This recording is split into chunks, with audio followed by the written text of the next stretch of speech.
Hey, Tony guys are here popping in. Now, listen, I want to talk to you about this here because I keep seeing this and people pushing this narrative that the main cause of divorce is finances. And that's a lie. If you ever talk to somebody that went through a divorce, ain't nobody telling you they went through a divorce over money. Like, that might be what you put down on paper because you don't want to put your business out there. So maybe people are putting down on paper that they got a divorce over money. So because they didn't want to say the real reason they got a divorce, like they was embarrassed to say they actually getting a divorce because they got punched in the eye, or they actually getting a divorce because they sister got slept with by their spouse, or their brother got slept with by their spouse. Like, people don't want to say their real reason. But to get divorced over money is so minuscule. The only way you get divorced over money if it's like literal financial abuse. And ain't nobody got enough money to be financially abusing nobody unless you're a billionaire or something. But it's like, ain't nobody arguing over that little bit of money that we making. But I'm gonna tell you, the real reason why people going through divorces. Now, if you take it and you just make a common denominator, you go all the way down to a common denominator, and you find this thing, and you say all of this kind of goes back to this. So one of the reasons is cheating, which is constant cheating. Another of the reasons is abuse, and that's constant abuse. Another reason is a lack of growth, being unwilling to grow, which all three of those really come down to a lack of emotional intelligence. If you are a cheater, you are not emotionally intelligent.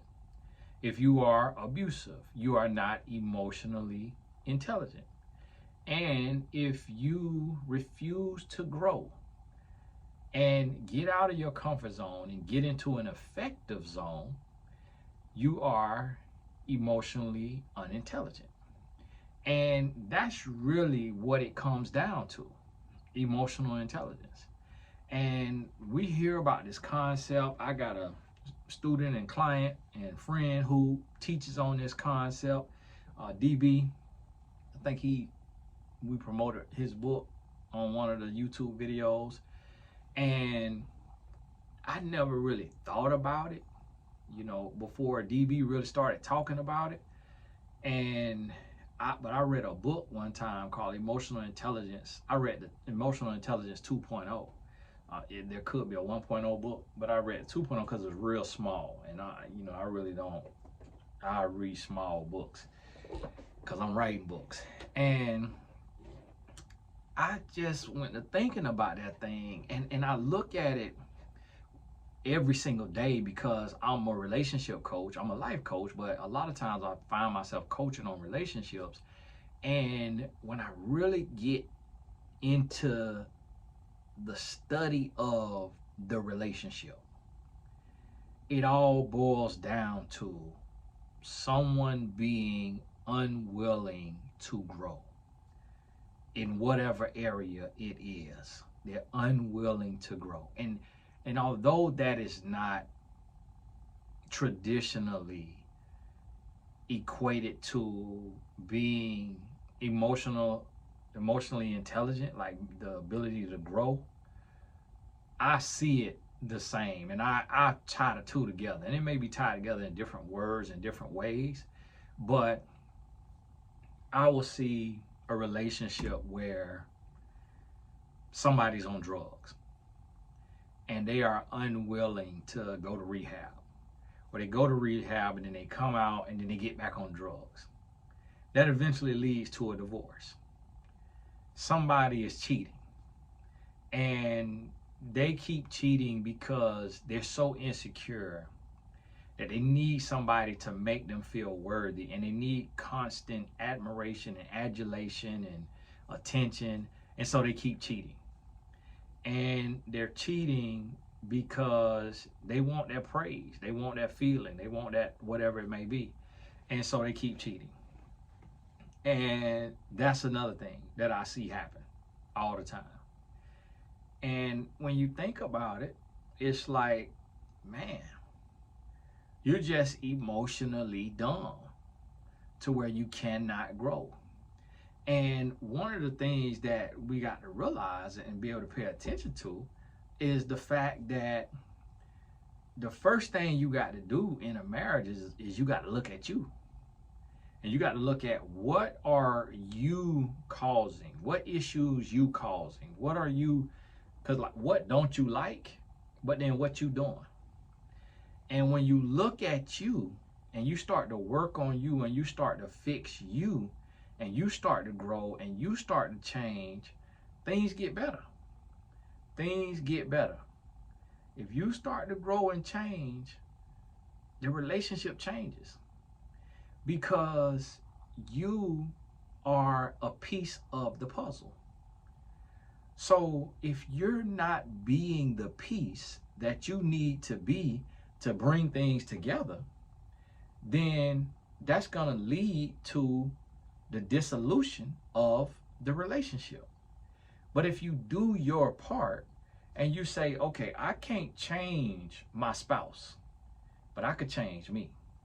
And when my spouse act a fool, I could sidestep the power struggle.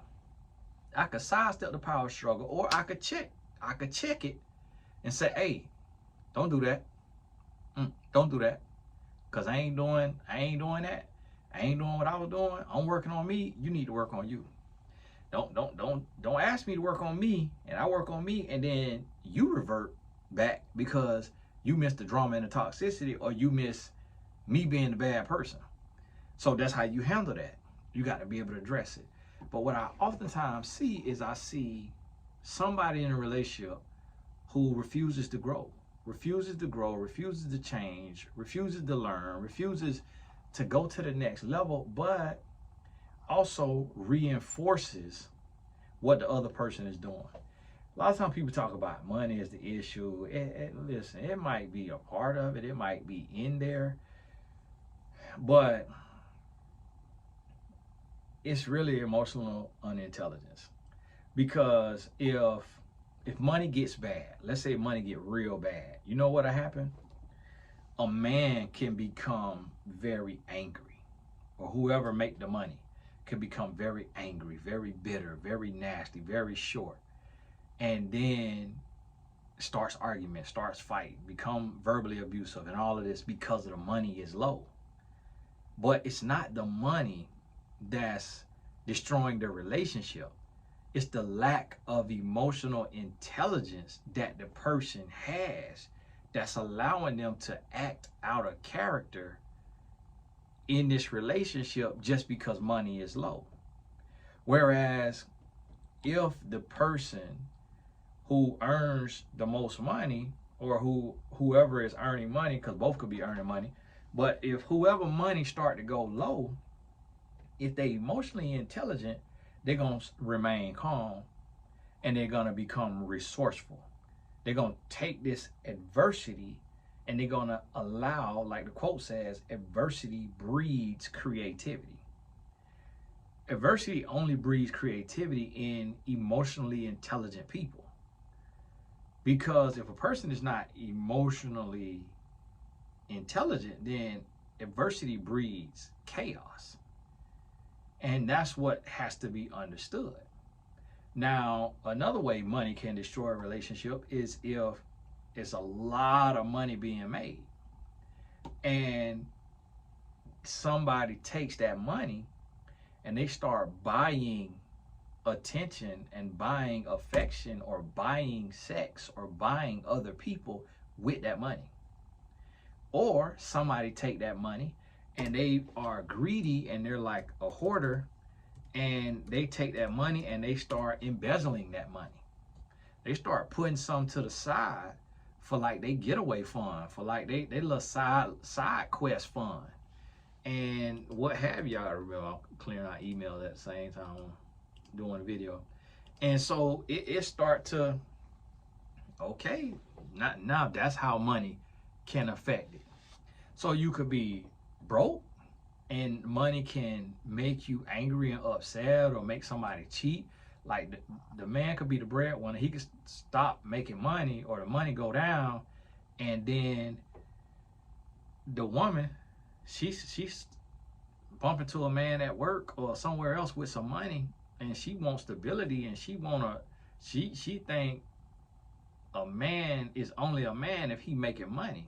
And so she looking down on her man. She resenting her man because she broke, busted, and disgusted. And she looking at these other women with they man who got money. So then she meet a man with money and she started saying, well, I ain't with no man. And now if it's just the money, if she a woman of character, she not going to cheat if it's just his money down. But typically if a man money down, his attitude going down, his energy going down, his personality going down, everything going down. So now she don't just get to say his money down, she also get to say he broke and he a jerk. So now that give her reason to justify her looking elsewhere or entertaining elsewhere. And then so now you can go back to say money is the reason we going through a divorce. And that's why couples say that. But it's really not the money. It's the lack of adaptability, the lack of emotional intelligence, the lack of personal responsibility, the lack of growth that leads to divorce. So in order to foolproof a marriage and to make sure that your marriage can last forever is be a constant student to where you are always learning and you're always growing and you're always trying to get better. And if you commit to learning and growing and being better, your life will be better. And a lot of people just don't do that. So if you commit to not being insecure, so you feel insecurity, but you don't speak on it, you don't address it, you talk to yourself and you say, be secure, don't say this, don't say that. Not being angry, you feel something that can make you angry, and you calm yourself down, you talk to yourself, and hey, don't show that anger, don't act like that. You feel jealous, you feel anxious, you feel worried, but instead of expressing it and letting it come out your mouth, you talk to yourself and you coach yourself and you bring yourself through it. And you're going to notice that you're going to be tested all the time in different ways to get you to act out of character, to get you to act from insecurity, vulnerability, to act from this place of weakness, because it weakens your relationship when you act from that place. And you got to realize and understand that. And then once you realize and understand that, then you come to a place to where you're able to grow. And it is something where, you know, I've been married 17 years. And so I realized, and I got married at a young age. You know, I had just turned 23. I was 23 for a couple weeks. Turned 23 March 8th, got married March 30th. My wife was 20 and a half, I think. Yeah, I think she was 20 and a half. But to me, she felt 34. She was just that mature. So I didn't even realize we really had an age difference. Like, I didn't even realize that until we was into the relationship, like well into the relationship, before I realized that she graduated in my little sister class, 2004. I graduated 2002. I didn't even realize that. And so being this long, I realized marriage can work and we can make it work. But you got to keep working on you. Stop blaming money, stop blaming all of this, and look at your emotional intelligence. Look at your emotional regulation. Look at your commitment to growth.